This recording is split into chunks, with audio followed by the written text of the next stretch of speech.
Hello, this is silicon carbide MOSFET based 3-phase inverter.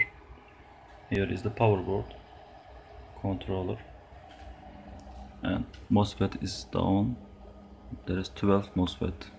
I parallel 2 of them together.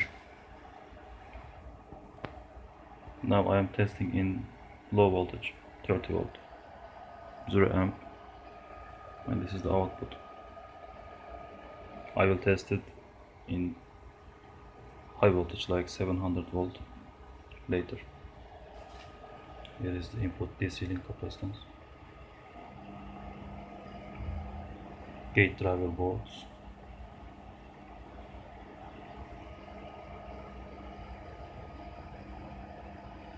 here is the output filters. I winded